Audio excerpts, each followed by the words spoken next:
حبايبي الحلوين عاملين ايه؟ يا رب تكونوا بخير وفي احسن حال يا رب. تعالوا كده بقى معايا تشوفوا الجمال والحلاوه دي.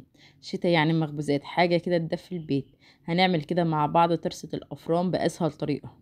لزوم النقنقه كده والسهره هنعملها النهارده بطريقه سهله وبسيطه بعجينه اقتصاديه. تعملي منها احلى المعجنات. شايفين بجد ما شاء الله الطراوه والحلاوه واخده تسويه ممتازه جدا. اللون بتاعها في منتهى الجمال. ده غير ان العجينة بتاعتنا مكوناتها موجودة في كل بيت تقدري تعتمديها لانها بتطلع معاكي عجينة كده طرية ولينة وهشة. والقرص بتاعتك هتفضل محتفظة بالطراوة بتاعتها لاخر قرصة ان شاء الله. فتابعي معايا الفيديو للاخر عشان تعرفي معانا كل التفاصيل وكل التريكات. ولو لسه اول مرة تتابعيني يا ريت ما تنسيش تعملي لايك للفيديو واشتراك للقناة عشان يوصلك كل جديد. يلا نسمي الله ونصلي على الرسول ونبدأ وصفتنا. في الاول كده انا معايا البولة بتاعتي هضيف فيها كوباية من المية الدافية. ومعايا هنا معلقة ونص من الخميرة الفورية. ومعايا هنا 3 معالق من السكر. هقلبهم كده مع بعض لغاية ما كده ايه الخميرة والسكر يدوبوا مع بعض واسيبهم واركنهم كده على جنب. انا يعتبر كده بعمل اختبار للخميرة بتاعتي. هسيبها كده لغاية ما تتفاعل وتعمل كده ايه زي شكل فقاقيع. وهتلاقي الحجم بتاعها برضو في نفس الوقت الضعف معانا. كده هي جاهزة خلاص هسيبها كده على جنب. هجهز بقى المواد الجافة بتاعتي. انا معايا هنا بولة العجان هضيف فيها كيلو من الدقيق المنخول. هضيف عليه 3 معالق كبار من اللبن البودر. ومعايا نص كوباية من الزيت وهسيب كده معلقة من الزيت. انا سبت ليه معلقة كده من الزيت عشان الم بقى العجينة كده في الاخر. وطبعا ضفت رشة من الملح. وكده الخميرة بتاعتي كده اتضافت خلاص وبقت جاهزة. هضيفها معايا هنا على الدقيق. وهبدأ اعجن. انا طبعا ابدأ اعجن معايا هنا انا هعجن بمية النهاردة. عايزه تعجني بحليب وميه مفيش مشكله نص ونص مفيش مشكله. طبعا كل عجينه وكل دقيق بيختلف عن التاني. انا هنا الدقيق بتاعي انا بدأت كده انزل بالميه بتاعتي شويه بشويه ما بنزلش مره واحده. انا العجينه بتاعتي خدت معايا كوبايتين ونص من الميه. فانت تشوفي العجينه قدامك محتاجه ولا مش محتاجه. انا هنا هضفت معلقتين الزيت اللي انا سبتهم عشان الم بهم العجينه بتاعتي. هتطلع معاكي عجينه كده طريه ولينه وحاجه كده في منتهى الجمال. اهم حاجه وانت بتعجني ما تنزليش بالميه بتاعتك مره واحده. انزلي واحده واحده عشان تديلها عرق وفي نفس الوقت تديكي عجينه لينه كده وناعمه ما بين ايديكي. انا هنا العجينه بتاعتي ما شاء الله طريه جدا وفي منتهى الجمال. حطيت هنا دهنه من الزيت عشان ادهنها واسيبها بقى تتخمر كده وترتاح. بغلفها كده من فوق وتحت من الزيت. واسيبها كده ايه اغطيها بفوطه او كيس نايلون او كيس تلاجة. واسيبها كده ترتاح. في الوقت ده انا هجهز الحشوه بتاعتي. انا معايا هنا العجوه.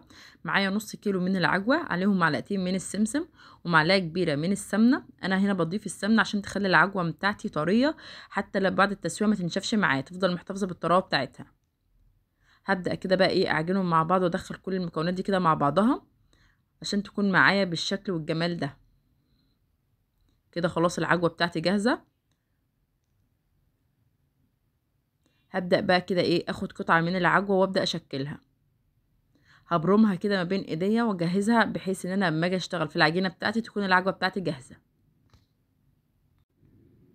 باخد جزء جزء كده وابدأ ابرمها. في الوقت ده طبعا انا سايبه العجينه بتاعتي بترتاح وتتخمر. طب العجينه بتاعتك بخصوص التخمير بتاعها لو احنا في الصيف بسيب العجينه بتاعتي 10 دقايق وابدا اشتغل فيها. اما في الشتاء بسيب العجينه تتخمر وترتاح عشان العجينه في الشتاء بتبقى عامله زي الاستك لما بتيجي تشكلها بترجع معاك فانا بسيبها ترتاح عشان لما اجي اشكلها تكون معايا سهله كده وبسيطه وتكون ناعمه ما ترجعش معايا وتبقى مظبوطه. في الوقت ده خلاص العجينه بتاعتي كانت ارتاحت واتخمرت وفي منتهى الجمال. هنا العجينة بتاعتي كانت خلاص اتخمرت كده وارتاحت. هبدأ كده اقطعها على شكل كور. عايزة اقولك ان العجينة بتاعتي طرية جدا زي الملبن ما شاء الله. ليه؟ لانها واخدة العجن بتاعها مظبوط جدا واخدة التسوية مظبوطة. بخصوص الناس اللي بتشتكي ان القرص بتاعتها بتنشف معاها او ما بتبقاش احسن حاجة لما بتبات. دي بسبب انها ما اتعجنتش كويس. او مثلا العجينة بتاعتها كانت قاسية وما خدتش نسبة سوائل مظبوطة. فلا لما تتعجن كويس وتاخد السوائل بتاعتها مظبوطه تديكي كده قرص طريه وناعمه وتفضل محتفظه بالطراوه بتاعتها. انا هنا باخد العجينه بتاعتي بكورها على شكل كوره. بقفلها كده ما بين ايديا واقفلها على شكل كوره. انا هنا الكيلو دقيق عمل معايا 25 واحده، فالحجم ده مناسب جدا. انا كده بعد ما خلصت الكميه بتاعتي هغطيها كده بكيس من التلاجة، وهجيب كده معلقه من الزيت، معلقه صغيره بس كده على السطح اللي انا هشتغل عليه، وهجيب اول كوره انا كورتها. وطبعا لازم نغطي العجين بتاعنا عشان الوش بتاعه ما يعملش قشره. هبدا افرد كده العجينه بتاعتي،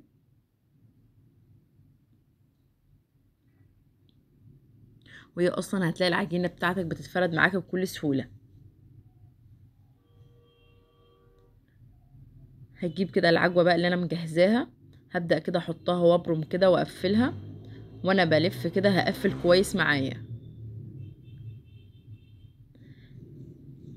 اهم حاجه تقفلي كده من تحت كويس زي ما يكون عامله عيش كده فينو، تقعدي نقفل كويس بحيث بس ما تفتحش معانا، وافضل ابرم كده بحيث ان انا اساوي مفيش حته مثلا تكون سمكها اعلى من التانية.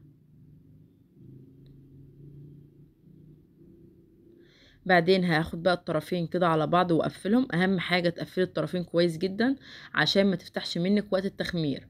هجيب بقى سكينه كده او مقص او كذلك ايا كان المتوفر بالنسبه لك، واعمل كده فتحات. اهم حاجه نبعد عن القفل اللي احنا قافلينه، وتطلع معاكي بالجمال ده. ده كده شكل الترسه بتاعتنا. هنحطها كده في صاج مدهون من الزيت او سمنه او زي معلقه كده صغيره من الزبده. هنعمل هنا واحده تانية كده مع بعض، بحيث بس اللي ما شافش ومركزش معانا في اول واحده يركز معانا المره دي. انا هنا بعد ما فردت العجينه بتاعتي هحط العجوه بتاعتي وابدا الف. عايزه اقول لك وانت بتقفليها هي تقفل معاكي اصلا بكل سهوله، لان العجينه معاكي طريه فمش هتتغلبك وانت بتقفليها. مسافه بس ما بتقفلي كده هي تقفل معاكي.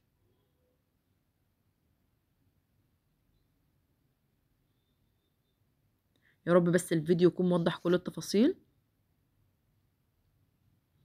هاخد بقى الطرفين كده على بعض واقفلهم.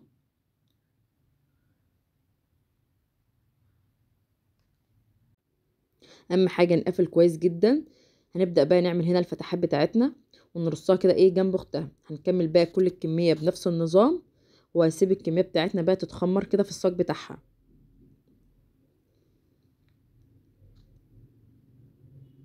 هنا كانت خلاص اتخمرت.